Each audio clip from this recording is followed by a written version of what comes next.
Picture this, it's the Sahara Desert, but hotter. I'm pretty sure I saw a cactus faint.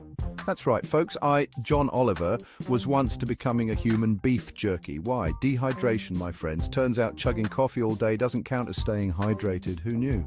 After that close call, I decided to educate myself and you about the wild world of water and why we need it more than a politician needs a teleprompter. Let's face it, our bodies are basically high-maintenance houseplants. Just like those leafy greens on your windowsill, we need a lot of attention and care to thrive. They need constant care, the occasional pep talk, and a whole lot of water. Without it, we wilt, we wither, and we just can't function at our best. Why? Because water isn't just some refreshing beverage, it's the lifeblood of our existence. Imagine trying to run a car without fuel. Impossible, right? That's us without water. It carries nutrients to our cells, like a tiny Uber Eats driver for our organs. Every cell, tissue, and organ in your body needs water to work properly. It helps flush out toxins because nobody wants a body full of metabolic garbage. Think of it as your body's natural detox system, constantly working to keep you clean and healthy. Plus, it keeps our joints all slippery and smooth, like a slip and slide for our bones. Hydrated joints mean less friction, less pain, and more freedom of movement. So, next time you reach for a drink, remember, water is your body's best friend. It's the simplest, most effective way to keep yourself feeling great and functioning at your best.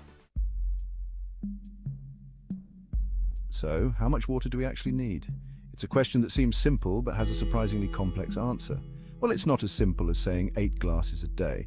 That old adage doesn't take into account the nuances of individual needs. That's about as helpful as a screen door on a submarine. It's a one-size-fits-all approach to a very personal requirement. The truth is, it varies. Each person has unique hydration needs. Factors like age, activity level, and climate all play a role. An athlete in a hot climate will need more water than someone sedentary in a cooler environment. A good rule of thumb. If your pee looks like Mountain Dew, drink more water. It's a clear sign that you're dehydrated. If it's crystal clear, you're probably good. This means your body is well hydrated and functioning optimally. And if it's anything in between, well, you do the math, adjust your intake based on the color and how you feel. Remember, staying hydrated is key to overall health. Listen to your body and drink accordingly. Section 4, Hydration Myths, Lies Your Water Bottle Told You. Today we're diving deep into some common misconceptions about hydration that have been floating around for years. Now, let's address the elephant in the room, or rather the myth in the water bottle. These myths can be misleading and sometimes even harmful if taken to the extreme. You know, the one, if you're thirsty, you're already dehydrated.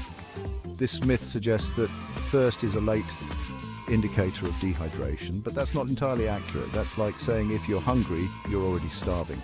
Thirst is simply your body's way of signaling that it needs more fluids, just like hunger signals the need for food. Sure, thirst is a sign you need to hydrate, but it's not a 5-alarm fire. You don't need to panic, just drink some water. Other myths.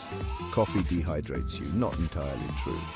While caffeine has a mild diuretic effect, the water in coffee still contributes to your overall hydration. All fluids count towards your water intake.